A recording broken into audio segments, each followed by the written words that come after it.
Hola, ¿qué tal? Hoy estamos hablando sobre uno de los libros que habla sobre biopolítica, un mapa conceptual de Laura Basicalupo. Bueno, en esta ocasión vamos a tratar de hacer unas conexiones entre lo que son los cuatro primeros capítulos y bueno, algunos ejemplos cotidianos para poder entender mejor y poder explicar en qué consiste la biopolítica. En este sentido es importante aclarar desde un inicio que lo que hace la autora en su obra pues es en un primer momento hacer un recorrido entre lo que es la biopolítica, cómo es que surge, desde dónde surge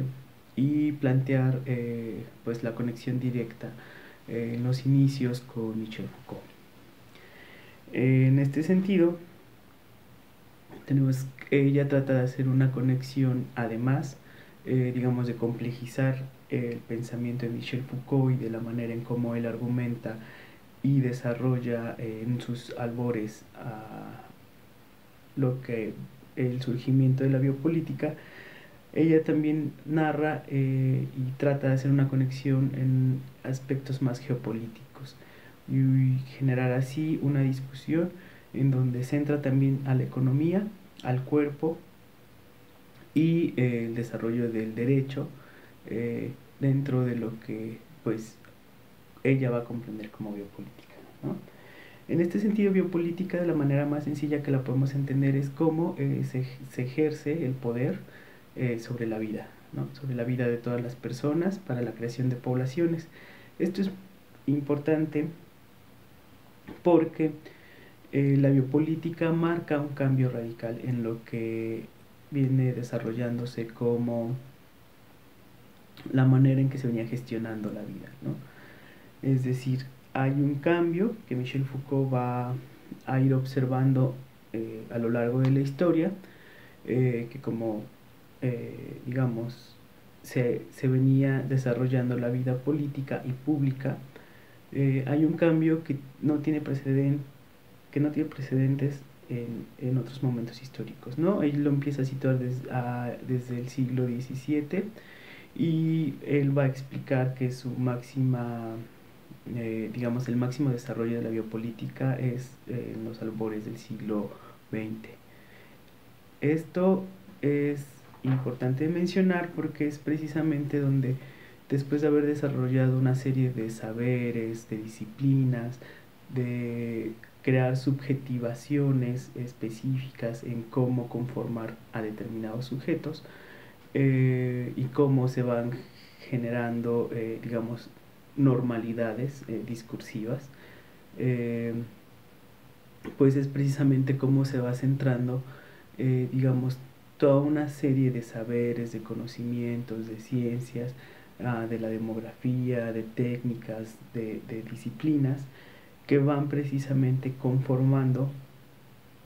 una serie de alienación, por así decirlo, en donde estos sujetos y todas las personas prácticamente pues tienden a identificarse, ¿no? Y tienden a apropiarse y tienden a ser sometidas y tienden también a someter,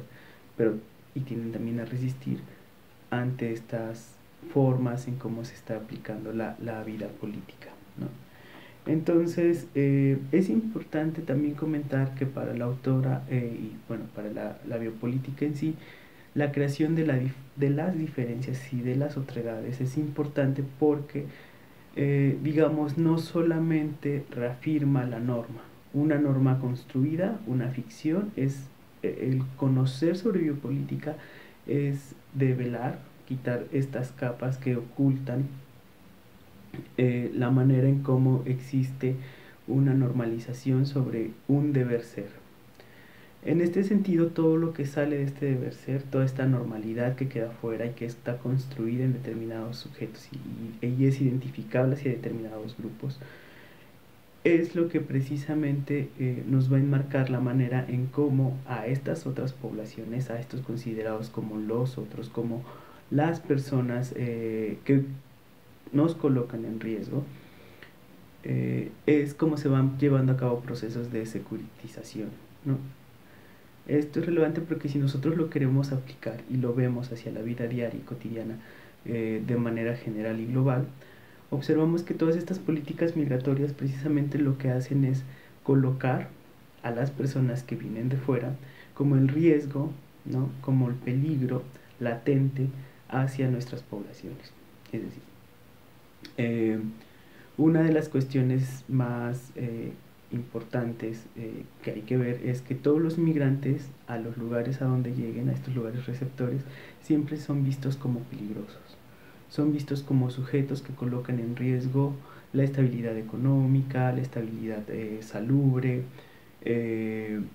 colocan en riesgo la seguridad integral de la casa, etcétera. Entonces, toda esta discursividad que se va creando en torno a los migrantes es una discursividad que no solamente atañe al mero lenguaje, sino que se centra directamente sobre los cuerpos de estos migrantes. Se, se coloca toda un aparato, un dispositivo que los coloca precisamente en este riesgo. Y son entonces estos migrantes a los que pues no solamente se les impide el acceso a, a bienes, digamos, a bienes comunes o a una integración, sino que se le coloca como una especie de delincuente. Y esto me parece sumamente importante por algo que la autora comenta y que me parece como muy importante eh, retomarlo. La muerte de los otros significa el fortalecimiento biológico de uno mismo. Esta cita que ella retoma de Michel Foucault en una de las últimas obras que, digamos, en donde Michel Foucault desarrolla el término de la biopolítica, me parece sumamente importante e interesante porque es precisamente el anteponer la libertad, la creación de la libertad y de la democracia como tal, supuso que todas las personas tenemos igualdad de derechos y tenemos una libertad. Sin embargo, el costo de la libertad siempre es asegurar la vida de unos, que es una gran mayoría, sobre la vida de otros. Y en este sentido se llevarán a cabo muchas discursividades en cómo reconocer esa normalidad. En primer lugar, que si eres hombre o eres mujer. En segundo lugar,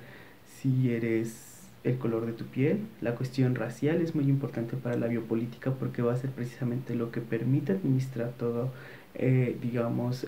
esta serie de privilegios, ¿no? Y de colocar estos rangos de importancia de vida. Si cuentas o no cuentas con algún tipo de discapacidad, tu sexualidad, si eres heterosexual, homosexual, bisexual, transexual, también implica mucho para, dentro de todos estos saberes que la biopolítica ha ido creando. La manera en cómo te desarrollas y ejerces determinadas acciones laborales, obviamente la clase social, que es importante tampoco dejar de lado, porque para la biopolítica precisamente mantener estas diferencias pues también le permite al capital poder reproducirse. Esto es algo también importante que la autora no deja de lado, y sobre todo pues la centralidad nuevamente de los cuerpos en el desarrollo de todas estas tecnologías y discursos que precisamente colocan a la biopolítica pues en este fortalecimiento de los discursos de naturalidad, ¿no? Entonces precisamente lo que nos permite el análisis de la biopolítica, o más bien el centrarnos y poder reconocer estos procesos biopolíticos en la vida cotidiana, nos develan que los órdenes en los cuales nosotros nos estamos manejando, la forma en cómo nos relacionamos, implica una serie de procesos tanto micropolíticos como macropolíticos, es decir, desde la manera en cómo a mí o a cualquiera de nosotros se nos enseñó a,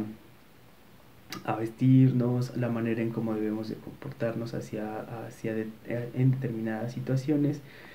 hasta los procesos en los cuales estoy yo vendiendo mi fuerza de trabajo día con día, es precisamente, digamos, una serie